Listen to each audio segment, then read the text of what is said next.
Today I want to talk about modular programming. We can say modular programming is when we break a program up into smaller, manageable functions or models. So when you have a program and you break it down into pieces, which we call them models or functions, we call that modular programming. It supports a divide and conquer approach to solving a problem. We have a function, which is a collection of statements to perform a specific task. So we have some motivation for modular programming. It simplifies the process of writing programs. It improves the maintainability of programs. We have a function, which is some statements that we put them together to do something specific. When you want to create a function, we have a function definition that includes the name, parameter list, body, and return type. Name is the name of the function. So when you want to give a function a name, you have to follow the naming rules. The parameter list will be the variables that hold the values that are passed to the function when it's called. The body of the functions are the statements that they perform the function's task. The return type will be the data type of the value the function returns to the part of the program that called it. In this example here, we have this main function. This main is the name of your function. The parameter list is what you put inside the parentheses. You can see it's empty. The int is the return type, which is an integer. The body of this function has a cout, hello world, and return 0. So this is the first function that you run when you want to write when you want to call it, when you want to create a C++ program, which is the main function. So you can see this main function, it has int before it. This is the function that we use when we want to start a C++ program. We have a function header that consists of the function return type, the function name, and the function parameters. For example, int main, name of the function is main. This is the header. There is no semicolon at the end of the header. The functions, they can have return types. If a function returns a value, the type of the value must be indicated. When you have main function and you put int here, it means this function return type is integer. If a function does not return a value, its return type is a void. When you say print heading and you put void before that, it means the return type is void. If you say cout double left arrow monthly sales, you will display this monthly sales. Void means nothing. It means this function doesn't return anything. The return type is void. You could have functions that return nothing. When you want to call a function, you use the function name followed by parentheses and semicolon. For example, this function here, if you want to call it, you put the name of the function, you open close parentheses, and you put semicolon. When a function is called, the program executes the body of the function. After the function terminates, execution resumes to the calling model at the point of call. We can say main is automatically called when the program starts. Main can call any number of functions. Functions can call other functions. The first function that runs when you run your C++ program is the main function. From main function, you can call other functions. Your functions, they can have a prototype. The compiler must know the following about the function before it's called. Name of it, return type, number parameters, the data type of each parameter. So there are multiple ways to notify the compiler about a function before making a call to a function. We could place the function definition before the calling function definition. We could use a function prototype similar to the header of the function. In this example, void print heading is the header. Void print heading, open close parenthesis, semicolon is the prototype. Prototype and the header are very similar. The difference is that the prototype has a semicolon after that. The prototype will inform the computer, the compiler, that you have a function, that this is the name of it. It doesn't take any arguments. The return type is void. We place prototypes near the top of the program. A program must include either a prototype or a function call, function definition, before any call to the function. Otherwise, a compiler error occurs. So when using prototypes, the function definitions can be placed in any order in the source file. Traditionally, main is placed first. These are some notes in the prototype. So when you want to send data into a function, you put the name of the function, you pass the arguments. You can pass values into a function at time of a call. Values passed to a function are called arguments. Variables in a function that hold values passed as arguments are parameters. We have alternate names, like for arguments, we call them actual argument, actual parameter. For parameters, we call them formal argument or formal parameter. So when you want to call a function, you will pass something to that function. Those are what we call them arguments. The value of arguments will get copied into the parameters that the function has. For each function argument, the prototype must include the data type of each parameter as an open close parenthesis. For example, void, even or odd, int. The data type for the parameter is integer. Or you can say void, even or odd, int num. This num is an integer parameter. This is the prototype. The header must include a declaration with a variable type and name for each parameter in this open close parenthesis. Void, even or odd, int num is the function header. The call for the above function should look like even or odd parenthesis val. No data type on argument and call. So when you have a function and you want to call it, you put the name of the function. You open and close parentheses. If the function has and does take any arguments, you pass them there. If the function does not take any arguments, you just open and close parentheses. The value of the argument is copied into the parameter when the function is called. A function can have more than one parameter. There must be a data type listed in the prototype and an argument declaration in the function heading for each parameter. Arguments will be promoted or demoted as necessary to match parameters. Be careful. So these are some notes on functions calls. So when you call a function with multiple arguments, the number of arguments and the call must match the function prototype and definition. The value of the first argument will get copied into the first parameter. The value of the second argument will get copied into the second parameter, and etc. You can see when I call this function height and weight, the height will get copied into h. Weight will get copied into w.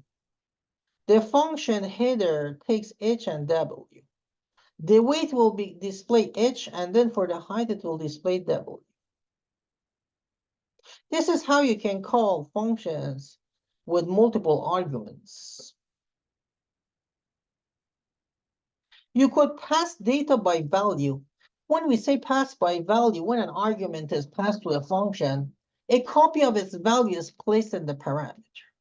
The function cannot access the original argument. Changes made to the parameter in the function do not affect the value of the argument in the calling function. So when we talk about pass by value, it means you're calling the function and you're passing that value to it. In this example, I say int val equal to 5, even or odd val. When you call this function, this variable val is 5. This val becomes 5. The function will receive this variable as a 5, which means that you're passing the value of 5 to this function. The argument in the calling function, the val is 5. The parameter in even or odd function, the num becomes 5. Even or odd may change the variable num, but it will have no effect on variable val. The return statement is used to end execution of a function. It can be placed anywhere in a function. Statements that follow the return statement will not be executed. It can be used to prevent abnormal termination of program. Without a return statement, the function ends at its last closing brace. We can say the return statement is end of a function. Whenever your function gets to a return, it stops. If you don't have a return statement, your function will end when you have a closing brace. You could return a value from a function. The return statement can be used to return a value from a function to the model that made the function call. The prototype and function header must indicate the data type of return value, not void. The calling function should use the return value, assign it to a variable, send it to cout, use it to an arithmetic computation, use it in a relational expression. So when you want to return a value, you can use the return statement. You can say return, and then you put an expression there. The expression may be a variable, a literal value, or an expression. The expression should be of the same data type as declared return type of the function. You could have functions that they return something. Whatever you put in the return after the return, it has to match the data type that your function returns. You could return a Boolean value. A function can return true or false. You can declare the return type in the function prototype and header as bool. The function body must contain return statements that return true, false, or bool variables or expressions. The calling function can use the return value in a relational expression. In this example here, we have a function which is valid. It has a parameter val, which is integer type. It does have a return type, which is a Boolean. You can see this function has a return statement here, which if this condition is true, the return will be true. The min and max are integers, then there are 0 and 100. If the val is greater or equal to min, and the val is less equal to max, it will return true, otherwise it will return false. When you say if is valid score, if this function gives you true, then something may happen. This function is returning a Boolean variable. It means the return type will be either true or false. This is an example of a function that returns a bool. So a programming style may calculate a return value and use a single return statement. The previous example could be written as bool is valid. This function, we can write it like this. We can define a bool result. We can define min and max as 0 and 100. We could say if val is greater equal to min and val is less equal to max, result becomes true, else result becomes false, return result.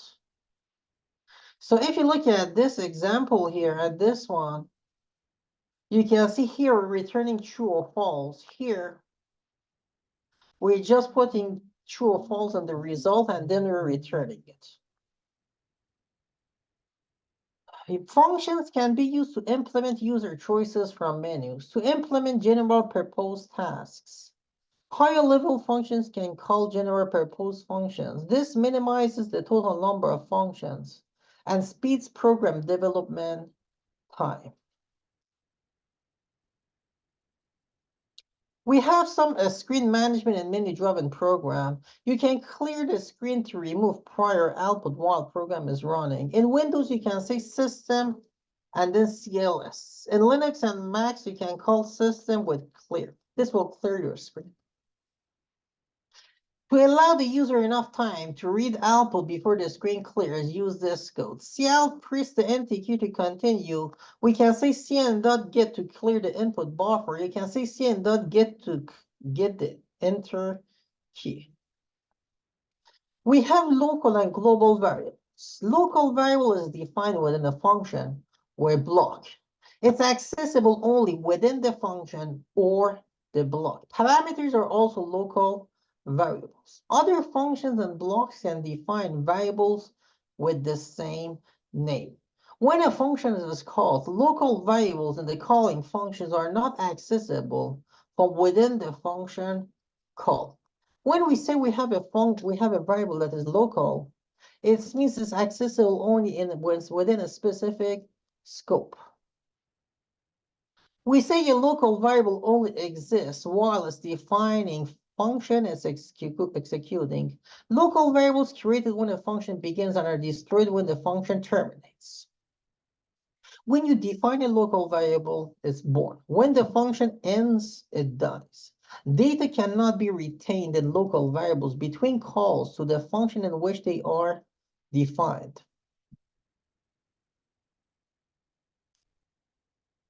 We could have global variables, which is a variable defined outside all functions. It is accessible to all functions within a scope. It's an easy way to share large amounts of data between functions. The scope of a global variable is from its point of definition to program end. Try not to use global variables often. So the global variables, they have a scope that is all of the program. The local variables, they have a scope that is a specific part of a program. I'll give you guys examples of local and global variables to understand it better. Local variables must be initialized by programmer. Global variables are initialized to 0 or null when the variable is defined. These can be overridden with explicit initial values. So why should we use sparingly like the global variables? The global variables makes programs that are difficult to debug. Functions that cannot easily be reused in other programs. Programs that are hard to understand. Try not to use global variables. Try to use local variables as much as possible. We can have a global constant, which is a named constant that can be used by every function in the program. It is useful if there are unchanging values that are used throughout the program. They're safer to use than global variables, since the value of a constant cannot be modified during program execution. When you have a global constant, it means you're defining a constant that is global. It means everywhere is accessible and it is constant because it couldn't change. You can have local variables that have the same name as a global variable. When a function contains a local variable that has the same name as a global variable, the global variable is unavailable from within the function. The local definition hides or shadows the global definition. It means if you have a local function that has the same name with your global function, it will override that global function in that scope. So the local variables, we have a static local variables. They only exist while the function is executing. They are redefined each time function is called. They lose their content when function terminates. We have a static local variables that are defined with word static. Like when you say a static int counter, you're defining a static local variable. They're defined and initialized only the first time the function is executed. They return their values between the functions calls. When you make a variable static, it means it can keep the value. Whenever you have several function calls, that local variable, that static local variable keeps retaining the information and the data. You could have default arguments. We say values that are passed automatically if the arguments are missing from a function call. There are default arguments. Must be a constant or literal declared in the prototype or header. When you say void even or odd int x equal to 0, you're defining this x as an integer and you're giving it a default value of 0. You can have multi-parameter functions that may have default arguments from some other parameters. Like when you say int get some int, these two arguments, they can be 0. These two parameters, they can be 0. Because by default, you're putting 0 there. If not all parameters to a function have default values, the ones without defaults must be declared first in the parameter list. For example, int getSum, int. This first one doesn't have a default value. These two, they do have default values. Int getSum, int. This is wrong because this one doesn't have a default value. This second one does have. When an argument is omitted from a function call, all arguments after it must also be omitted. Like sum equal to get some num1 comma num2 is okay. Sum equal to get some num1 comma num3 is wrong. You couldn't do this.